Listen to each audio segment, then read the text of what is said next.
Welcome to the latest edition of the LL Spring Sports Roundtable, brought to you by Substitute Teachers Service. Regular season now in the rearview mirror. We got playoffs all over the place. We got a lot to get to. We're going to start with volleyball and the great Jeff Reinhardt. Here we go. All right, volleyball. All right, we're taping Wednesday afternoon. Yes. Wednesday night is the LL League Championship match, and it's a juicy matchup, I must say. Section 1 champ Warwick, undefeated, against Section 2 champ Mannheim Central, undefeated. Bam. Somebody's going to go down for the first time on Wednesday night. 7 o'clock at Mannheim Township, so by the time you see this, a LL champ will be crowned. Third year in a row that Warwick is going. They split the last 2 years with Hempfield, their big Section 1 rival. Warwick won last year. So the Warriors will go for back-to-back titles against the Barons. Second finals trip for Central. First since 2017, when Central lost to Mannheim Township in the championship match. So Central going for its first title, Warwick going for back-to-back. Really good semifinals the other night over at Mannheim Middle School. Warwick beats Garden Spot 3-0 in the first one.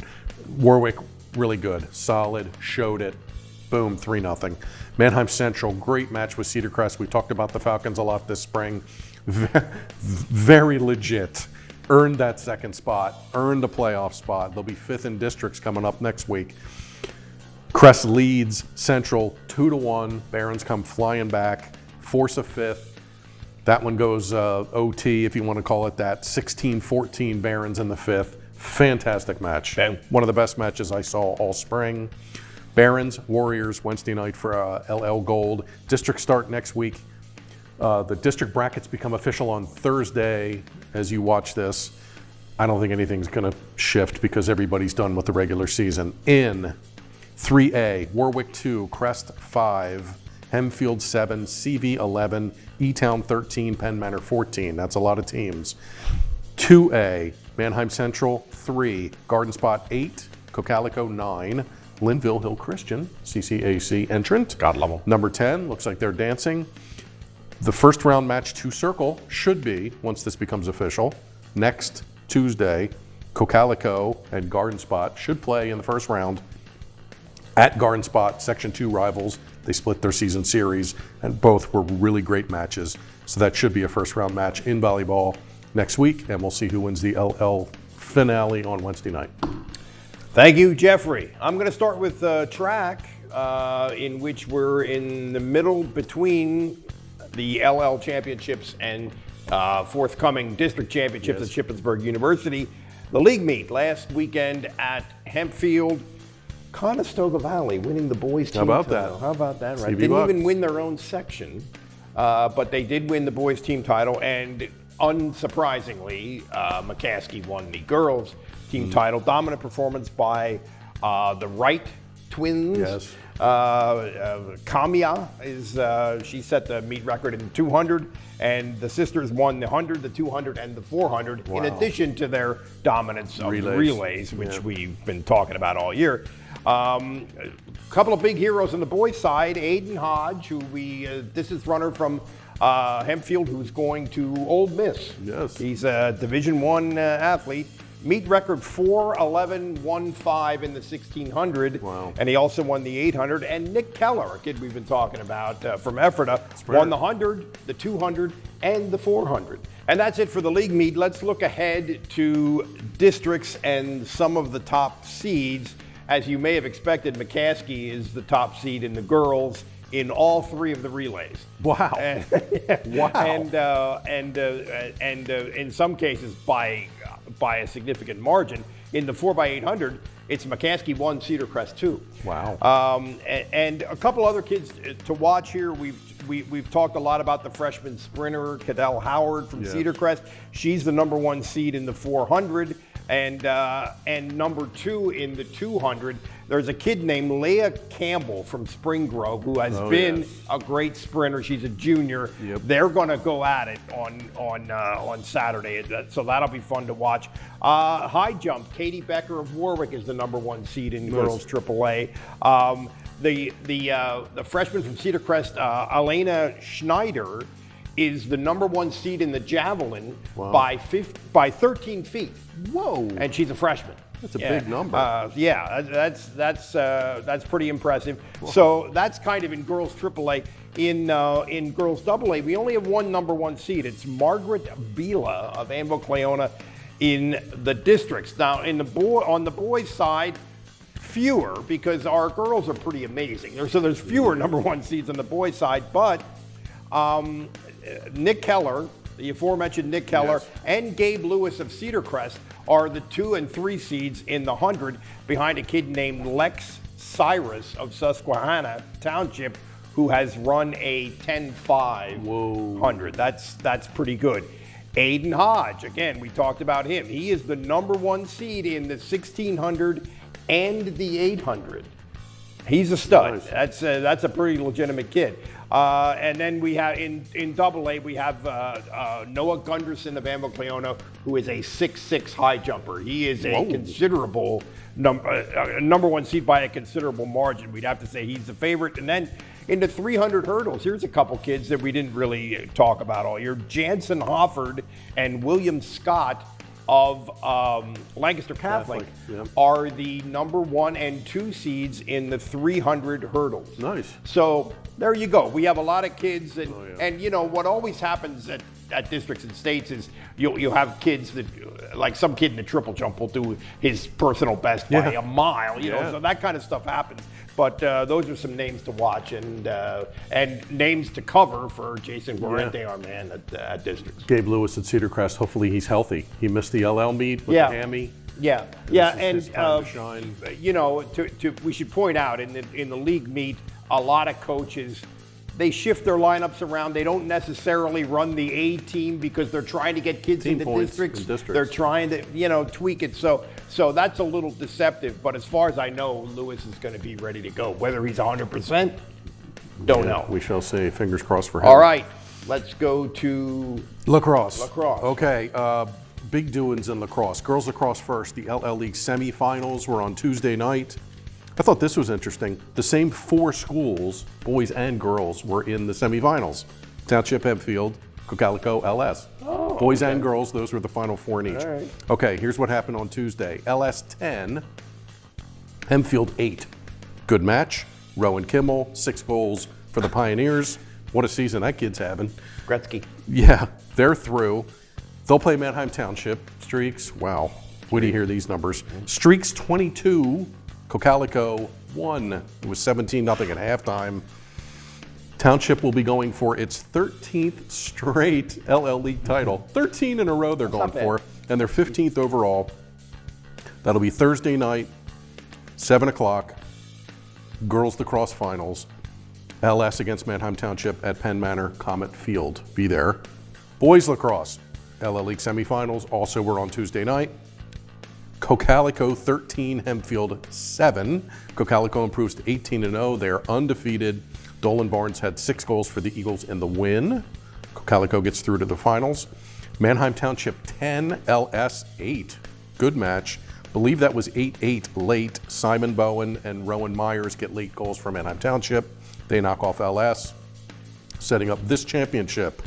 Thursday, 5 o'clock at Penn Manor. First game of the doubleheader. Cocalico against Manheim Township. That should be a good one.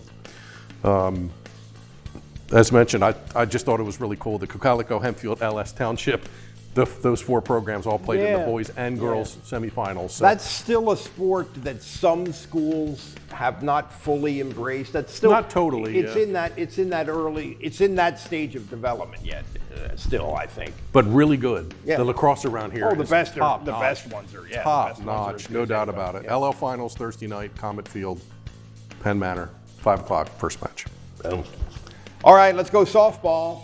Softball is the league championship game is tonight, Wednesday night at Millersville University, and it is between Warwick and Hempfield. Remember we talked all year about how Donegal in its section and Solanco in its section and Northern Lebanon in its section were dominant, and well, it turns out maybe Section 1 was pretty good. It was just a little deeper, apparently, because in the semifinals on Monday, Warwick beat Solanco 11-4. Now Solanco came into that game 20-1 on the year. That was only their second loss.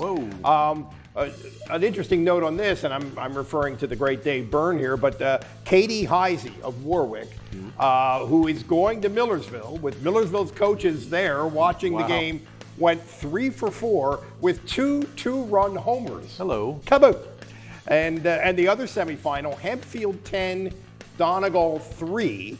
And that game was close. It was a 4-3 game through 5 innings. In the top of the 6th, a kid named Alex Gregory, a sophomore for Hempfield, gets a bases-loaded single that kind of opens the floodgates. She comes up later in the same inning and gets another RBI single in the same inning. So there you have it. Districts down the road, but the brackets in baseball and softball, the district committee has not done the brackets yet, which tells me maybe there's still some tweaking to go on. I don't think there's more games. Although there may be in softball. I mean, of course, obviously there's a game tonight. But the freeze date is past. So you would think, but we don't know yet, so I'm not even going to go down that road. But anyway, tonight, this weekend districts begins. Tonight, Wednesday, it's an all Section 1 league championship game in softball. How about Hempfield? They came roaring back to get the section lead. Yeah. There was turmoil there last year with the coaching stuff. That's right. And now they're in a league final. They really turned it around. That's a good point. Yeah, good for them. Really turned it around, and we'll see what happens. But, I mean, I don't see any reason why that seems like a pretty even matchup to me. Sure does. Rhymes. Okay, tennis. Anyone. Lancaster Country Day. Still alive. Oh, what a tennis season for the Cougs. Oh, my. Okay, last week we told you Cooper Lehman from Hempfield defended his district title. Niall Abadir from Country Day defended his district title. Right. The District 3 doubles finals were the other day. Country Day won that. Oh, my goodness. Freddie Bloom and Michael Georgelis, they win. They were supposed to play teammates Carson Weigel and Julian Clark in the final, but Weigel injured his back and they defaulted. So it would have been Country Day against Country Day. Yeah. And we should point out, if you enter the singles, then you're not in the doubles. Correct. Yeah. So, if it would have been Abadir and, pick somebody. And probably you or me, right? You're probably correct. So anyway, it turned out to be a default because of an injury. Nonetheless, Bloom and Georgelis, 2A district doubles champs. Okay, now they're in the PIAA team tournament, which got kicked off this week. One local team left. It's Country Day. They improved to 20-0 as a team. They beat Chartiers Valley out of Whippeal, 5-0. I believe that was on Tuesday. On Friday, Country Day will play Central Columbia in a state quarterfinal coming up. And then later on in May, last week of May, we'll have the state singles and doubles tournaments. Abadir will try for state gold for Country Day. That should be a lot of fun. We'll see how Bloom and Georgelis do in the doubles. But what a spring for Country Day. They've been off the charts in tennis. Oh, absolutely. My. Okay. Absolutely. All right, I'm going to end up with baseball. This was on Monday night, a terrific Lancaster 11 League Championship game at Clipper Magazine Stadium. It was really fun. Nice. It was fun to cover. It was fun to watch.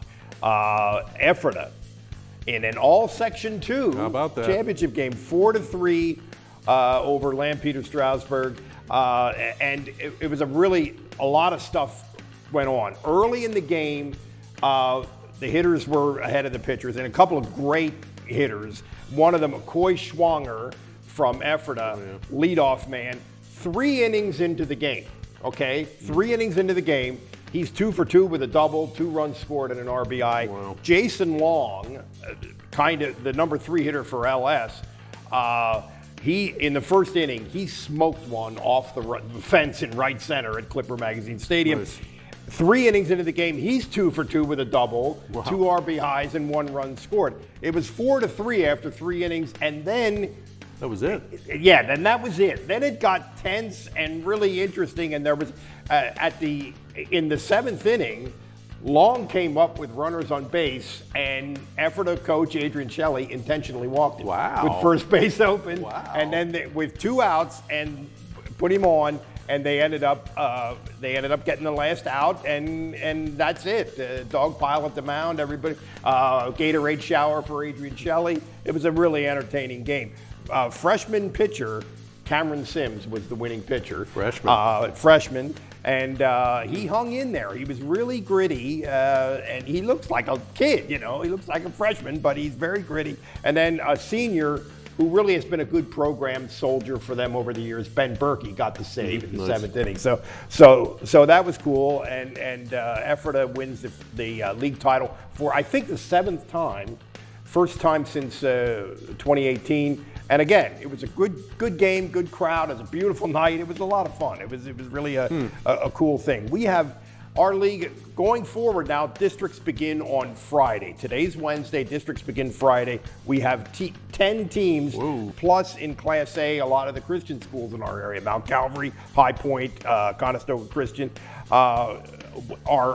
They've made it in Class A. Good. The highest seed we have is Lancaster Catholic, which is the number 2 seed in 3A. Of course, they won the 3A championship last year and went all the way to the state final in 3A. Last year was an amazing state tournament for our teams. Oh, yeah. It will be tough to match that, but we got a lot of very good baseball teams. We may not have the monster that Warwick was last year, but we have a lot of very good baseball teams, and I could be covering baseball for a while. I think you're right. Somebody's going to get hot and sneak through. It could happen. You watch. It could happen. It's probably going to happen.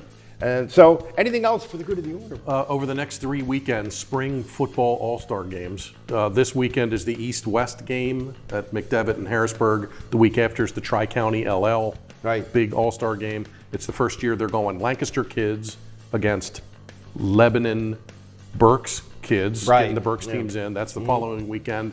And then it caps off Memorial Day weekend with the big 33. A couple LL kids playing in that. The only Lancaster County kid going is Rocco Doherty from Anaheim Central. I hope to catch up with him soon for a story. So a little football in the spring coming up.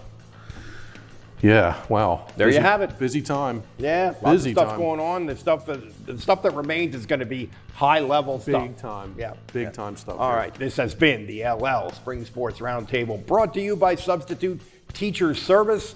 I'm Mike Gross. He's Jeff Reinhardt. See you later.